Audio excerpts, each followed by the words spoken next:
O Detonautas tem a ver com o Internautas? Sim, Porque você falou, sim, claro, sim, né? sim, É porque a hora que você falou Internautas, eu falei, malandro, entendi. Ideia dele, claro. A gente, assim, imagina, a gente, nos anos 90, as bandas que estavam... Nome de banda realmente é uma coisa bastante... Se você for pegar as bandas em inglês também, você vai ver cada nome absurdo, né? E aí, tipo, é difícil você montar o nome de uma banda. A gente fez uma... Eu tenho essa lista até hoje, porque eu tenho muita coisa guardada de coisas que eu escrevi na minha adolescência, e etc. E, tipo, tinha uns nomes muito bizarros, assim, tipo Melão Macho, era... sei lá...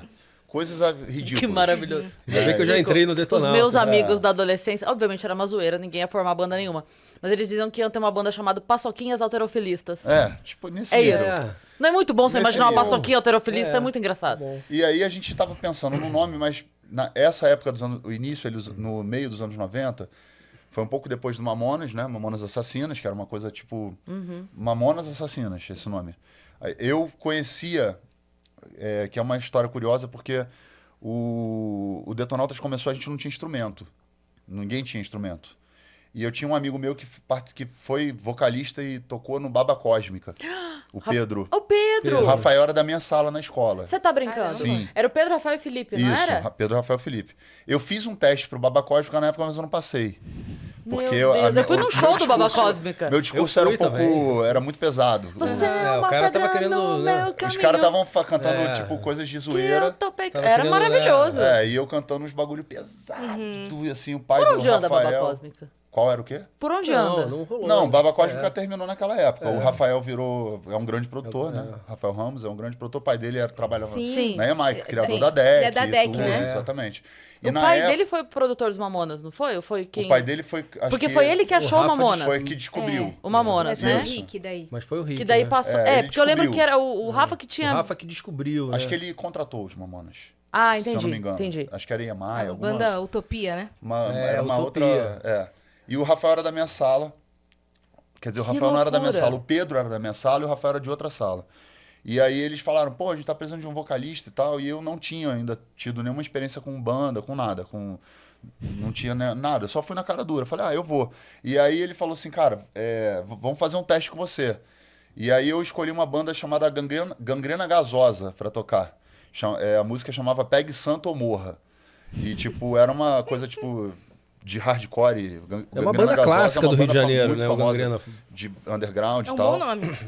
E aí eu fiz o teste e passei no teste, né? Cantando isso.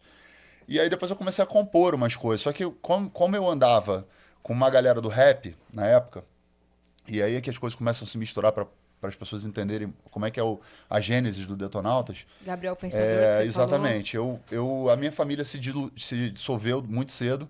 E eu acabei sendo adotado por uma família, por uma outra família, que eu considero também pessoas muito especiais na minha vida, que é o Wagner, que é meu irmão, e tipo, a família, o pai era preto e a mãe era branca, então eles eram, imagina, na Barra da Tijuca, numa região de classe média alta do Rio de Janeiro, não tinham tantas pessoas pretas, assim, tipo, convivendo nos ambientes e tudo. E o Wagner acabou se tornando meu melhor amigo, assim. Eu fiquei muito próximo dele, a família dele me adota durante um período da minha vida em que meus pais estavam vivendo uma crise difícil, uma situação Você era muito complicada. criança? E eu vivi muito dentro... Não, eu tinha uns 15, 16 anos E ali. que eles eram vizinhos? Não, a gente, na verdade, se conheceu num ambiente de hipismo. A minha família teve muito dinheiro quando eu era novo, e depois o meu pai teve um problema financeiro e acabou se perdendo a grana que ele tinha e tal, etc. A minha mãe dava aula de hipismo, eu fiz hipismo durante um tempo, e ele era o único preto, vamos dizer assim, que tinha cavalo na época. Era raro você ver pessoas pretas dentro de um ambiente desse, porque era um ambiente muito de gente muito rica, né? E tinha muito preconceito, que até hoje, né? Que a gente vê até hoje. E eu conheci ele numa atitude, inclusive numa atitude racista minha, né? Que tipo, a gente tava jogando futebol e de repente a bola sumiu e eu acusei ele. Falei, o único preto que tá aqui, então foi ele que roubou, né? Aquela coisa idiota, estúpida. E a gente caiu na porrada e tal, não sei o que. Depois eu encontrei a bola E aí me desculpei com ele e ele se tornou uma das pessoas mais importantes da minha vida. Ele me ensinou a tocar violão, eu conheci um monte de gente importante na minha adolescência na casa dele, culturalmente falando. Ele foi seu irmão. Foram minhas referências, ele é meu irmão, na verdade, né? Então, tipo, e aí eu não tô falando isso porque normalmente quando a gente fala sobre racismo as pessoas falam, não, mas eu tenho um amigo preto, uma pessoa, né, que é um artifício que se usa para se defender, digamos assim, da estrutura racista que a gente vive no Brasil. Mas, de fato, eu vivia dentro de um ambiente muito racista. Então, eu reproduzi isso. E ali na casa dele, eu começo a conviver com pessoas, por conta dos amigos, do irmão dele e tal, etc., que eram pessoas que depois vieram se tornar pessoas importantes, musicalmente falando. O Gabriel Pensador, eu conheci lá. O Mr. Catra, que na época não era Mr. Catra, chamava Negativo. Né? O MV Bill. Todos esses caras eram amigos do irmão dele. Então, eles viviam dentro de um núcleo onde eu comecei a escutar coisas que eram muito dissonantes com aquela realidade de Barra da Tijuca, condomínio de classe média, playboy e tal. Que até então era a tua realidade. Que era a minha realidade. Ou seja, os caras me conseguiram, essa galera toda me tirou de uma realidade estúpida e me jogou numa outra realidade que foi onde eu comecei a prestar atenção no rap, em questões sociais, em questões relacionadas principalmente com abordagem musical, né?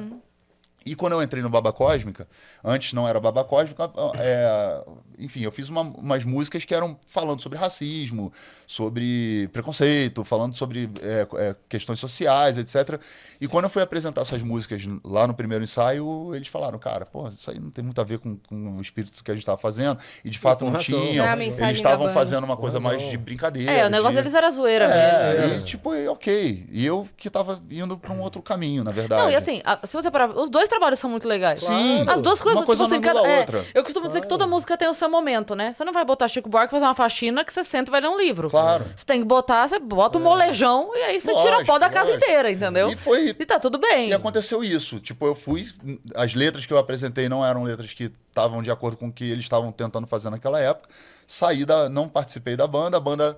O Mamonas explodiu, fez muito sucesso. Os caras foram abrindo os shows dos Mamonas, eles começaram a abrir os shows dos Mamonas. Eu tenho uma gratidão eterna ao Pedro, que é o guitarrista da banda. Foi guitarrista da banda, ao Rafael também e tal. Porque foi o Pedro que me prestou a primeira guitarra que o Detonautas tocou, o primeiro baixo que a gente tocou. Caramba! Eles é que emprestaram. O Pedro, que era o guitarrista do Baba Cósmica. E quando eu levei o Pedro no ensaio, o Renato não fazia parte ainda, a gente foi lá tocar essas músicas, eu quero voltar pro saco do meu pai e tal, porque aí eu já fui para outro caminho também, literário, digamos assim. E o Pedro falou, puta, isso aí não vai dar certo nunca.